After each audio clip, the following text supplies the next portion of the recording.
Assalamualaikum warahmatullahi wabarakatuh. Kembali lagi bersama saya, Taruni Muda Gasal Salfi Rahmah dengan nomor taruna 2201431 dari program studi D4 Transportasi Darat kelas TD 1.9.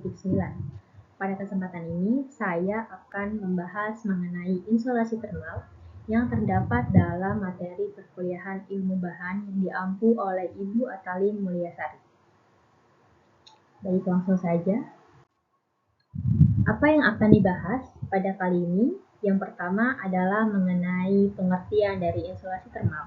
Lalu yang kedua mengenai jenis aliran panas yang sudah dibagi menjadi 3. Lalu yang ketiga adalah aplikasi atau pengaplikasian insulasi termal yang ada dalam kehidupan. Baik, yang pertama adalah insulasi termal.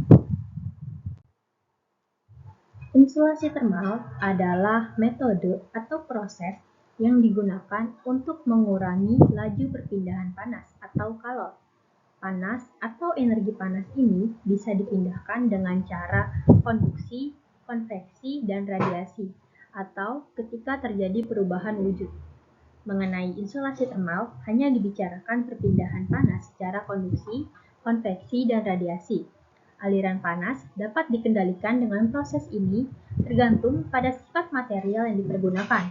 Bahan yang digunakan untuk mengurangi laju perpindahan panas itu disebut insulator atau isolator. Panas dapat lolos meskipun ada upaya untuk menutupinya, tetapi insulator mengurangi panas yang lolos tersebut. Yang kedua, mengenai jenis aliran panas.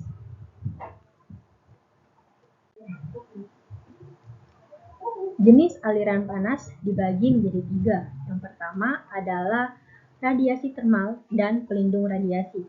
Radiasi termal terdiri dari seluruh jenis panjang gelombang cahaya, tetapi sebagian besar energi yang diradiasikan pada suhu ruangan berbentuk gelombang inframerah. Radiasi tidak membutuhkan medium untuk mengalirkan kalor karena panas diradiasikan dalam bentuk gelombang elektromagnetik. Dasarnya, energi yang diradiasikan berbanding lurus dengan luas permukaan dan emisivitas.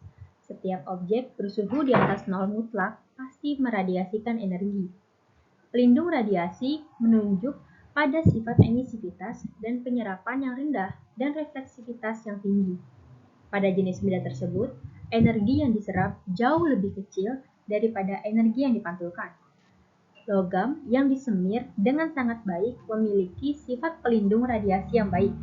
Kebalikannya, benda gelap akan memiliki emisivitas dan penyerapan yang tinggi, serta refleksivitas yang rendah.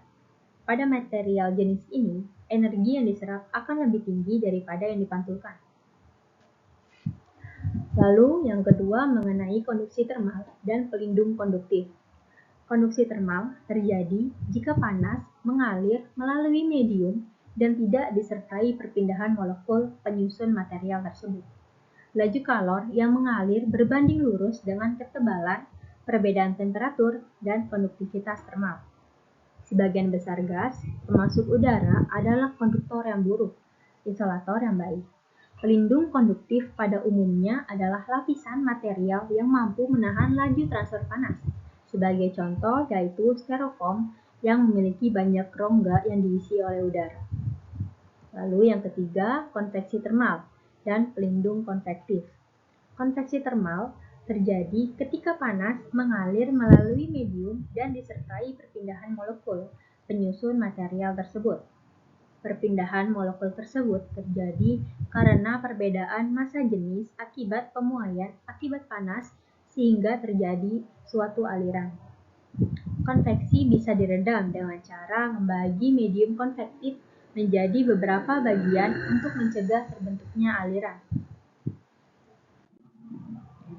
Lalu yang ketiga adalah aplikasinya.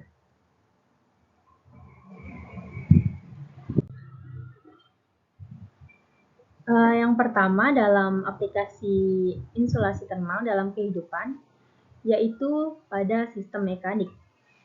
Sistem pemanasan dan pendinginan ruangan menyalurkan panas ke seluruh bangunan melalui jaringan pipa atau saluran. Insulasi pipa dapat mengurangi pemborosan energi ke ruangan yang tidak perlu dipanasi dan mencegah pengembunan atau kondensasi pada jaringan pipa yang beku atau terekspos pada suhu rendah.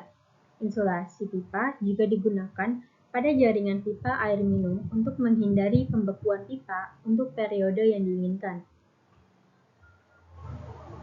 Lalu yang kedua ada pada bangunan. Mempertahankan temperatur bangunan pada tingkat kenyamanan umumnya menggunakan banyak energi karena konsumsi energi dipakai untuk pendinginan atau pemanasan ruangan. Beberapa bangunan yang sering dipakaikan peredam panas yaitu rumah, pabrik, gedung olahraga, gedung pertemuan. Ketika bangunan diinsulasi dengan baik, manfaat yang dapat diambil itu adalah lebih efisien dalam penggunaan energi. Lalu yang kedua, menyediakan temperatur yang cenderung seragam di dalam ruangan. Perbedaan temperatur secara horizontal maupun vertikal sangat kecil, menciptakan lingkungan yang nyaman untuk ditinggal meski temperatur udara di luar sedang dalam keadaan panas ataupun dingin. Lalu yang ketiga, tidak seperti alat pemanas atau pendingin, insulasi cenderung permanen dan hampir tidak membutuhkan perawatan, penyimpanan, ataupun pengaturan. Nah, beberapa jenis insulasi termal juga menyerap kebisingan dan getaran yang datang dari dalam dan luar ruangan sehingga menciptakan kenyamanan dalam bertempat tinggal. Insulasi pipa juga bermanfaat dalam bangunan untuk pipa yang menyalurkan fluida panas ataupun dingin. Lalu ada dalam pakaian. Pakaian dipergunakan untuk mempertahankan temperatur tubuh manusia. Untuk memungkinkan dipergunakannya pakaian di lingkungan yang panas, bahan pakaian harus memungkinkan bagi keringat untuk menguap. Antisipasi yang baik ketika cuaca panas adalah dengan menyediakan aliran udara dalam pakaian, sehingga udara dapat masuk dan pendinginan oleh keringat dapat terjadi. Keringat menguap karena menyerap panas tubuh, sehingga jika uap jenuh di dalam pakaian, tubuh akan semakin panas. Untuk melawan dingin, pengaplikasian beberapa lapisan pakaian mungkin berguna untuk mempertahankan panas tersebut. Dalam cuaca yang dingin, panas tubuh dapat menghilang dari pakaian karena angin, perbedaan temperatur, dan radiasi. Hal ini juga berlaku untuk aksesoris pakaian lainnya seperti sepatu, topi, dan sebagainya. Lalu dalam perjalanan luar angkasa,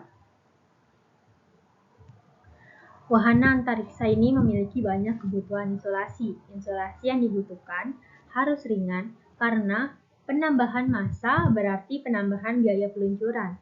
Di luar angkasa tidak ada atmosfer yang melindungi dari sinar matahari, sehingga setiap objek akan dipanaskan oleh matahari dalam sekejap. Di luar angkasa, panas tidak bisa dikonveksikan ataupun dikonduksikan ke objek lain. Insulasi berlapis lempengan emas umumnya menutupi satelit dan kendaraan luar angkasa yang berguna untuk mengontrol radiasi termal. Peluncuran dan kembalinya wahana antariksa ke bumi mengakibatkan tekanan pada wahana antariksa, sehingga ketahanan insulator sangat dibutuhkan. Proses kembalinya wahana ke antariksa ke bumi menghasilkan panas yang tinggi ketika menyentuh atmosfer, sehingga membutuhkan insulator dalam sifat termal yang baik, seperti karbon komposit di bagian hidung dan lapisan silika pada bagian pesawat ulang-alik. Lalu yang terakhir pada otomotif. Mesin pembakaran internal menghasilkan panas dalam jumlah besar selama siklus pembakaran. Hal ini memberi efek negatif bila mencapai sejumlah komponen yang peka terhadap panas seperti sensor, aki, dan motor starter. Akibatnya, insulasi termal sangat diperlukan untuk mencegah panas dari exhaust mencapai komponen-komponen ini. Baik, itu tadi pembahasan saya mengenai insulasi termal. Mohon maaf apabila ada salah-salah kata, kurang lebihnya. Sekian dari saya. Wassalamualaikum warahmatullahi wabarakatuh.